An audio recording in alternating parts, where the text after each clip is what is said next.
O Lucas Arcanjo, que tem feito salvar do Vitória em inúmeras oportunidades. Quando falha no lance, todo mundo critica.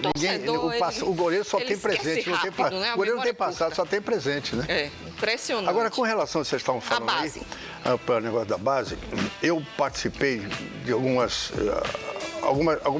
influências dentro do Bahia, na época que eu estava como diretor. O que acontece é o seguinte, isso tem acontecido sistematicamente nesse mundo empresarial do futebol. Você leva o seu filho para treinar no Bahia, no Vitória, qualquer time que você esteja. Se você não tem um empresário por trás, o mesmo seu filho sendo melhor do que o outro, é aprovado o jogador do empresário.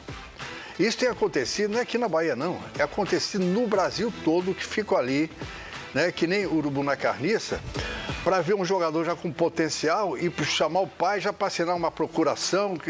Ou seja, geralmente essa garotada tem dificuldade de vida, os pais, né? Então o cara vai lá, já paga uma conta de luz da família. Então existe essa influência que a diretoria do Vitória, a diretoria do Bahia agora talvez esteja, tem que tomar muito cuidado. Porque o empresário leva o jogador, esse jogador é aprovado, o que não tem empresário não é aprovado. Então, na verdade, é uma grande máfia que existe aí nesse segmento, nas divisões de base. Por quê? Porque dá muito dinheiro. Você vê quanto que o Palmeiras vendeu de jogador da divisão de base, mais de 1 bilhão no ano passado. E quem fica à frente é o João Paulo, que foi aqui do Vitória, que é um grande profissional, mas precisa tomar muito cuidado com esse assédio dos empresários que tem nos treinos aí das divisões de base. Eliseu, 3 pontos que, sabe, Ícaro e telespectador, que me deixam preocupado em relação ao Vitória. Primeiro que não é que a base é destruída em termos de estrutura. Tem estrutura, tem campo, tem trabalho de fisiologia, trabalho médico, trabalho técnico de qualidade. Aí tá aí tranquilo, tudo certo. Mas o que me preocupa é a questão de não revelar jogadores com potencial realmente para o futebol brasileiro, ponto 1. O ponto 2 é a questão de captação de jogadores. Você não vê o Vitória hoje, Eliseu, como a gente via antigamente com... E olha que a tecnologia está aí para poder favorecer, ajudar, em termos de não ter necessidade de ir até Santa Rita de Cássia, no oeste da Bahia, para ver um garoto que tem a tecnologia. Mas um detalhe que eu observei lá no programa da Rádio Metrópole, chama a atenção do telespectador, o Vitória está buscando empréstimo de garoto na base. O Vitória está pegando jogador emprestado no sub-20. Ou seja, não está tendo... Já traz jogador pronto com empresário. Isso está acontecendo tem tempo. E escada, né? Na verdade, o barriga, usando o jogo que está grave, barriga de aluguel aí para poder, porque não está revelando, na verdade, está usando a estrutura do Vitória. Mas outra coisa, viu, Clérison? Você precisa, na base, né, treinador, se me formei na CBF, aquele curso de mamão. CBF Academy. Né, não tem nada a ver. O ex-jogador, que às vezes é treinador da base, precisa ensinar fundamentos para a garotada. O garoto não tem fundamento. Quando ele chega no time de cima, você vê que você não produz. Há muito tempo no Brasil um camisa 10. Pode reparar. Você não tem um camisa 10 no Brasil que seja aprovado numa equipe dessa aí. Porque na hora que você vai dar um drible a mais, o futebol brasileiro, qual é o estigma do futebol brasileiro? É um drible a mais que o europeu não tem. Então você chega, quando você dá um drible a mais, o treinador que tomou um curso lá na CBF, não pode driblar 2 vezes, só pode driblar uma vez. Quer dizer, você está entendendo? Então, a característica do futebol brasileiro é a individualidade. E nós ganhamos os títulos mundiais pela individualidade. Na hora que você vai botar um esquema tático sem a individualidade, não vai para lugar nenhum. O exemplo é da própria seleção brasileira que está aí. O meu ponto é sobre essa formação, não só no Vitória, mas no Brasil todo. Eu até falei isso essa semana. A gente não forma mais jogadores para chegarem na seleção brasileira, seu Eliseu. A gente forma jogadores para serem vendidos para a Europa. E novo. Sabe, a gente não se preocupa em vamos formar esses atletas para serem jogadores de seleção brasileira. O dinheiro que fala mais alto, né? Exato. Então a gente perdeu nossa referência, a nossa essência de futebol, sabe? Então a gente não faz mais. Hoje em dia, por exemplo, todos os laterais passavam na profundidade, iam para a linha de fundo, faziam cruzamento. Se o senhor pegar Júnior contra a Argentina, em 82, ele atacando ali por dentro, o passe de Zico, ele chegando. E hoje em dia não. Agora o quê? O próprio Juba, que é um foguete ofensivamente, o que é que o Rogério Ceni faz com ele? Coloca ele como terceiro zagueiro ou como meio campista. E acaba neutralizando tudo que ele tem de melhor. E você não vê mais jogada técnica, digamos, você não vê mais, com todo respeito aos outros jogadores, um Ronaldinho Gaúcho, que é um artista da bola. Então você vê o cara dar 2 toques e passa 2 toques. Não faz uma jogada individual, nem a seleção brasileira. Esse assunto é muito bom, a gente poderia ficar um programa todo falando sobre isso, né? Mas vamos falar do jogo de amanhã. Como é que tá o Vitória para enfrentar o Fortaleza? Depois de 2 semanas livres, está chegando a hora de voltar a campo e logo em uma decisão. 17º colocado, Vitória visita o Fortaleza, vice-lanterna no Castelão, com a missão de vencer a primeira visitante no Campeonato Brasileiro, para tentar fugir da zona de rebaixamento. Esperamos que a gente possa quebrar, né? Sabemos que vai ser criada toda uma atmosfera para o Fortaleza, pela necessidade, por estar jogando em casa. E aí a gente estudar bastante o adversário, estudar bastante o comportamento deles, aproveitar, na realidade é um jogo de 6 pontos, né? Do lado de lá, o clima é o mesmo. Segundo o pior mandante do Brasileirão, o tricolor deve ter um bom público no Castelão neste sábado, para tentar virar a chave contra o Vitória. E o jogo também vai marcar a estreia do novo técnico, Martim Palermo, que já chegou no PC convocando o torcedor e exigindo raça do elenco. Sentirnos seguros que o partido não vai ser fácil. Tenho certeza que não vai ser um jogo fácil, mas nós temos que sentir nosso estádio, nosso torcedor apoiando e que a gente seja uma equipe forte, aguerrida e lutadora, que também é o que gosto de ver dos meus times. E essa é a hora de fazer isso.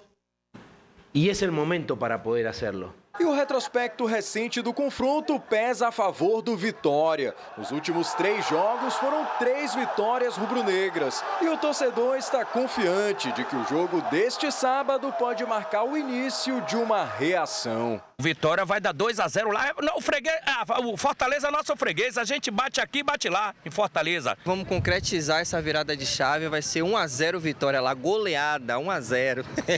Vitória, isso aqui não volta a ser um resultado. É vitória para sempre.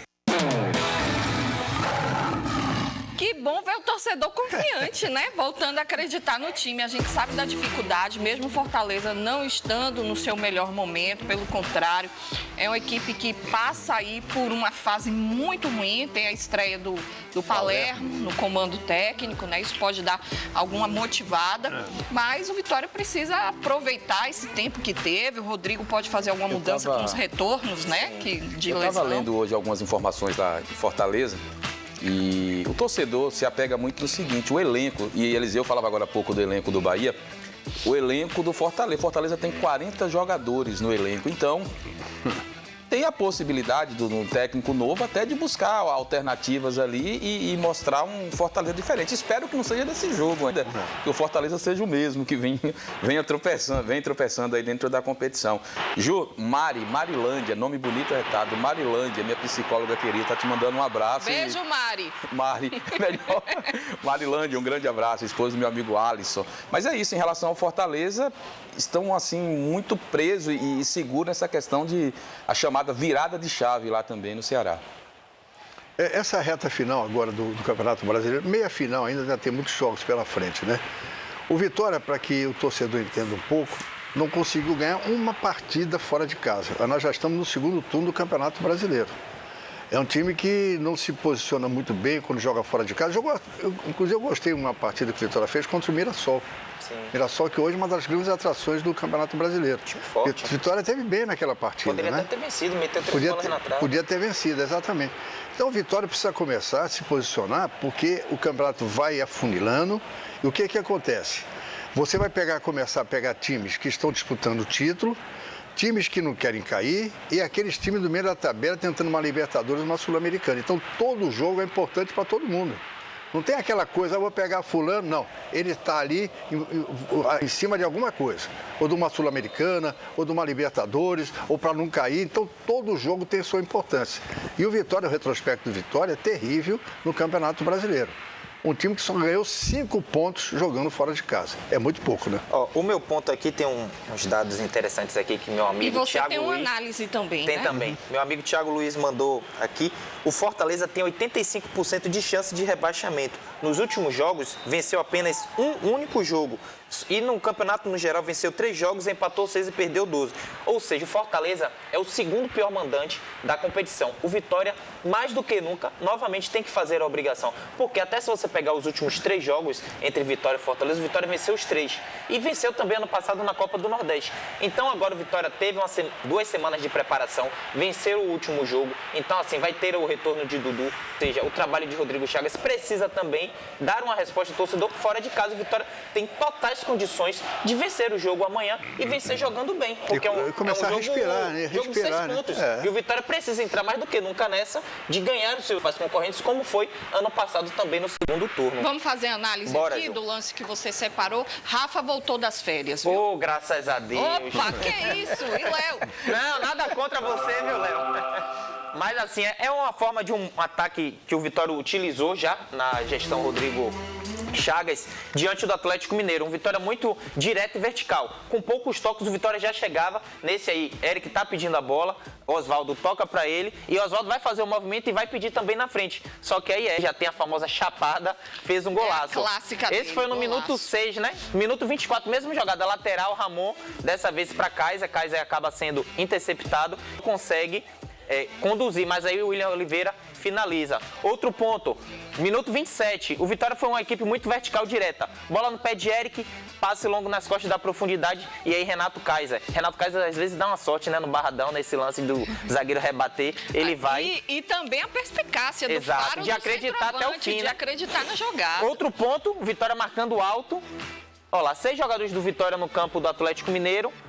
A Edu já faz a interceptação direta pro Heitor Cantalapiedra e ele leva para a profundidade e acabou sendo uma jogada de escanteio. Ou seja, um Vitória muito agressivo na marcação, já com a postura diferente diante do que foi contra o Flamengo e sempre o que? Saindo nessa rapidez aí. Carlinhos, que é muito lento nessa condução até para atacar espaço, mas aí já foi a bola no pé de Mateuzinho e de Fábio. Fábio atacou as costas da profundidade, fez esse movimento de ruptura, como a gente fala, e ele dribla e finaliza. Ou seja, um Vitória muito direto e vertical. Precisa fazer isso também diante do Fortaleza. O Fortaleza fez promoção de ingresso, o Castelão vai estar lotado e naquela obrigação de vencer. Ou seja, fecha a casinha, sai no contra-ataque que vai dar tudo certo.